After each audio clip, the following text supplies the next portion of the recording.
Hey there guys, Freddy here. Welcome back to another retro adventure. The end of another week, the end of another poll. We've got a fantastic win for the Tomb of Horrors. Although, I'm not that keen on reviewing it, for reasons we'll get into soon. Now this is going to be a PDF review, for reasons we'll get into in the main video, but we'll be going over to the computer desktop in a wee second. And I'll be back as usual at the end of the video with some other channel related stuff and some other poll related stuff. But before I do that, I'd like to take a moment to thank the NHS. Now normally I'd be thanking my Patreons, and of course those are wonderful guys who make all of this possible. But this week I would like to thank the British National Health Service. Because in the past week my wife had an accident. She fell and she broke her leg in 2 places. Now not only were they absolutely wonderful, we rushed her into hospital, she was in there for about a week. They've got her all bolted up, put plates in to support the broken bones, and looked after her wonderfully. Absolute fantastic treatment. But what I'd like to sing the praises of is the treatment she's got since she left. Within 24 hours of her getting out of hospital, we had an occupational therapist attend our house, looking for different ways they could help her. You know, grab rails so she can get around more easily, a special perching stool so she can get back into the kitchen, so she's not just sat recovering for the 6 weeks they say she has to rest her leg, and she'll be hopping around.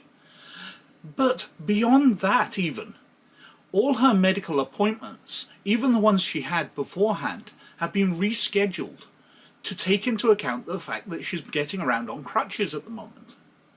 So everything's been relocated to ground floor, easily accessible places. They just instantly did all that work without us having to contact them. I can only sing the praises. The National Health Service is an absolute wonder, and we British shouldn't take it for granted. It's fantastic. But anyway, thank you for putting up with me wittering on a bit more, and let's have a look at the Tomb of Horrors. So, this is Tomb of Horrors. Came out from TSR, and it was originally played back in 1975 as a tournament adventure for the Origins 1 convention, which makes it only a year younger than Dungeons & Dragons itself. It's a very old adventure. Now this version is the 1981 version for Advanced Dungeons & Dragons, and it's the version I'm most familiar with, because I used to have a physical copy of this. You see, when I started off this channel, I had the Return to the Tomb of Horrors box set for AD&D 2nd edition, which included a reprint of this adventure, or this version of it. Now, it used to be in my collection kind of behind me, but it doesn't seem to be there now. I think I traded it away for the Doctor Who role-playing game. Somebody was interested in having Tomb of Horrors for running for their group for AD&D 2nd edition, and I really wanted to see what the Doctor Who role-playing game was like, so I traded it away. Or I lent it to somebody. I haven't kept track of exactly what happened to it, but it's not there now, let's put it that way. But this is a version I'm more familiar with. And I will be honest, I do not like the Tomb of Horrors as an adventure game. It was written to be punishing. Because it's for a tournament, it's written for disposable characters, and it will kill them. The idea is that it's going to wipe out parties within a single session at a tournament. And when you take that home, it doesn't really work, because people are playing characters they've played for years and years, they're built up, and killing them just offhand doesn't seem fair. So I don't like Tomb of Horrors as an adventure. I can see what it's trying to do, and at a convention that might make a lot of sense, you know, just getting people out of the game and defeated. So the winners are evident, whoever lasts the longest. A very tournament thing to do. But at home, really don't like it. And some people might like this. Lots of people who are into the old school and Renaissance and all that, who think that this is the way games should be. They should be hardcore. They should be killing off characters. They should be dangerous.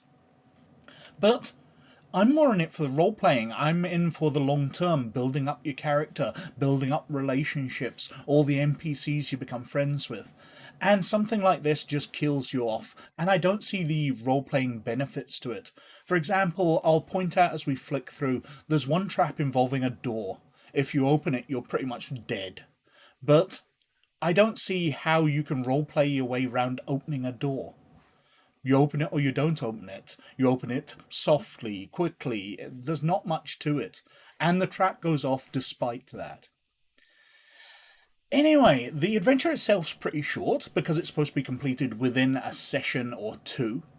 But there's a lot of art in here, so we're looking through about 35 pages because there's a lot of images to demonstrate locations quickly. And I like that a lot. Anyway, on the front cover here we've got the description. In the far reaches of the world, under a lost and lonely hill, lies the sinister Tomb of Horrors. This labyrinthine crypt is filled with terrible traps, strange and ferocious monsters, rich and magical treasures, and somewhere within rests the evil Demi-Lich. This module was originally used for the official Advanced Dungeons & Dragons tournament at Origins 1. The author would like to thank Mr Alan Lucien, who was kind enough to submit some of his ideas for this dungeon. Included herein are background information, the legend of the tomb, and possible locations for the tomb on the World of Greyhawk map. Also included are DM notes, characters specifically designed for the module, and numerous illustrations to be shown to the players. If you find this module intriguing, look for the TSR logo on future publications from the game wizards. Well, 1975 for Origins 1, I don't think there was an Advanced Dungeons & Dragons at that point. I don't remember off the top of my head exactly when the release date was, but this is for AD&D, and it's 6 years later. So I think they've just miscommunicated there. Inside, well, we've got some artwork. The massive tomb with some adventurers. Not very well produced in a single colour. We're on to a reprint of the front cover, as TSR Adventures of this time always did. And then we're into it with the legend of the tomb. Basically, it's legendary, filled with traps and treasures.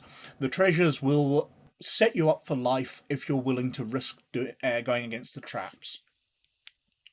We've got some ideas for possible locales, notes for the Games Master. This is a thinking person's module, and if your group is Hack and Slay Gathering, they will be unhappy.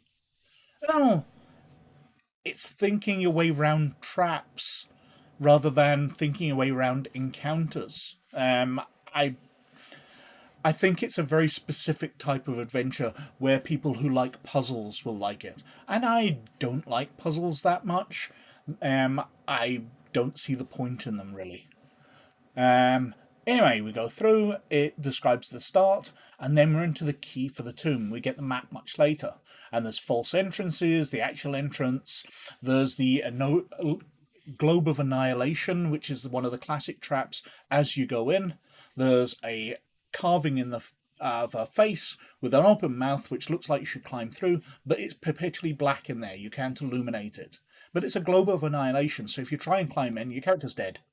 No save, you just die. Fresco of Wizardly Workroom. Face of the Great Green Devil. That's the Sphere of Annihilation there. The Forsaken Prison. We've got the Great Hall of Spheres. Trapped False Door. Chamber of Three Chests. The Stone Gate. The Chapel of Evil. So lots of places to go in as you explore around. False Crypt. Laboratory and Mummy Preparation Area. The False True Door. That's the one that I was talking about. If you open the door, when the doors to the north are opened, everyone in that passage will instantly collapse in slumber for 2 to 8 turns. So 2d4 turns. Each turn of slumber, roll a d4. And for 4 results, a stone juggernaut, rather like a steamroller, comes out of the 20 by 20 room to the north and rolls 1 to 6 spaces south, then west, as determined by a roll of a d6. Everything it rolls over is squashed to a pulp. There is no appeal.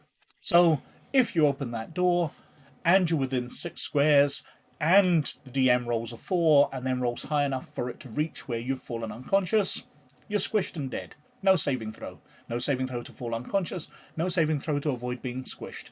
You just die. That's the kind of fairness and role-playing that this adventure encourages. Adamantite Door. What else we got? Portal of Scintillating Violet. Just lots of different occasions with lots of big traps. False Treasure Rooms. The Crypt of Asarak, the Demi-Lich. And we've got the Demi-Lich himself, and there's a whole thing that when you've defeated him, his skull can still kill you. You have to destroy the skull to get rid of him. The skull, if it's touched, will choose one of the players, the most powerful one. Select a magic user over a fighter, fighter over a cleric, cleric over a thief. The soul of the strongest will be drawn instantly from his or her body and trapped within right eye jewel. And the Gemini will gleam with wickedly evil lights as the cold character's body collapses in a massive corruption and moulders in a single round, totally gone. So once again, if you touch the skull, then one of your party will die. But you've got different ways you can damage it. It has 50 hit points and different things like forget spells, shatter will do some damage to it, exercise spells, dispel evil will do 5 hit points of damage, etc. until you've destroyed the skull so the Demi-Lich cannot return. And that is the end of the Tomb of Horrors. We've got some character rosters, so a human magic user, a human cleric, etc., etc., 20 different characters. Special items possessed by each character, and they've got some powerful ones because they are quite high levels. We've got characters of 14th level there, 11th level. Assigning characters to players, because you will play multiple characters depending on the size of group. Because you will need them, because one of your characters will die. So you play multiple characters. You're given extra lives. Illustration booklet. And we have all of these illustrations. They're fairly nice. They are revealing of the different encounters. A very good way of quickly revealing information to the players during a tournament, rather than wasting the time, the few hours you've got to play, explaining what a painting on a wall is like or something like that. There's a bunch of these. Actually, far more illustrations than there are pages of adventure. We've got the map. With the 3 entrances leading eventually to the tomb itself, where you face down Asrak, and a back cover advertising other things for AD&D. So, as I said, I'm not a fan of Tomb of Horrors. I can see what it's kind of doing. Actually, I've had it explained to me that this is one of the few adventures which really makes sense, because a dungeon is supposed to be stopping intruders getting in, and Asarok the Demi-Lich has decided that he doesn't want to die. He's built this tomb around him to protect him from adventurers coming in and killing him. And he has made it as deadly as possible. He really wants to live. So him making this tomb to the best of his ability really makes sense in universe, even though it doesn't seem fair to players.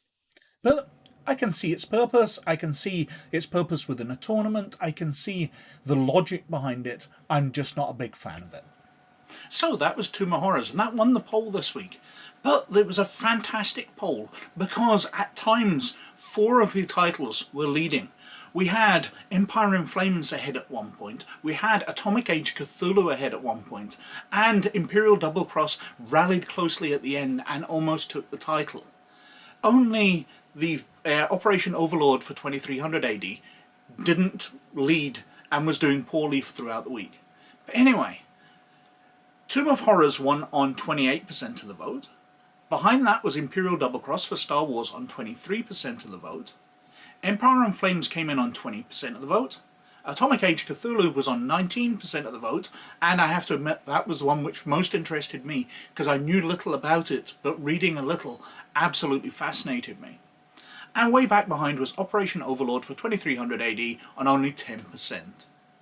All of them will be returning to the polls, and all of them look really interesting, so we'll get around to them sooner or later. But all of those are wiped out, and we're going through to another Retro RPG poll. Now, one of these is a suggestion, one of these was something I bought recently at a charity shop, dirt cheap, and a couple are just stuff that's taken my interest, but I'm not going to tell you which is which. So, first up we've got Cadillacs and Dinosaurs from Games Designers Workshop in 1990. Now, this is based on a comic strip where dinosaurs have taken over a post-apocalyptic Earth, and it uses the same rule set as many of the Games Designers Workshop games. And it looks really interesting. A combination of wacky driving around, herding dinosaurs, lots of cool stuff. Next up we've got Cthulhu Tech by Black Sky Industries. Now, this is a bit Cthulhu mythos creatures have come back and invaded the Earth, but it's in a future Earth where humans have giant mecha to fight them off. It's an interesting spin on it, and kinda cool, using very much that Pacific Rim ethos of big monsters being fought by giant mecha. After that, we've got the Dark Matter campaign book for the Alternity role-playing game from Wizard of the Coast in 1999. Now, I've covered Alternity a bit, I'm a late convert to it, but this was the biggest of these settings for it. So much like the Forgotten Realms is the biggest of the settings for Dungeons & Dragons, this was the biggest setting for their science fiction game from TSR and then Wizard of the Coast later on, after they took over TSR. So it'll be interesting to see what a generic sci-fi game is like. We've got Creatures of the Galaxy for the Star Wars role-playing game in 1994. Now, this is a book of different monsters. I love the Star Wars D6 system, but this is a book I've not used much, so it'll be fascinating to have a look through. And finally, we've got The Golden Dawn for Call of Cthulhu from Pagan Publishing. Now, Pagan Publishing also did the absolutely marvellous Delta Green, and I've heard nothing but high praise about The Golden Dawn, so it'll be wonderful to look through it. Now, what else have I been up to? Well, over on RPG Gamer, I'm carrying on through the Knights of the Old Republic comics. If you're into the Star Wars D6 system, then pop on over. I'm reviewing them one day and doing stats the next, and I adore the feedback I'm getting as we customise the stats and make them better together. And over on DriveThruRPG, well, I'm still publishing books of classes. I've got a few more things to do before I get to the campaign books, which will draw all of this stuff together that I've been doing for a couple of months now. But anyway, I think I've been wittering on for quite long enough, so thank you for watching. But most of all, as usual, you look after yourselves, and I'll catch you later. Bye now.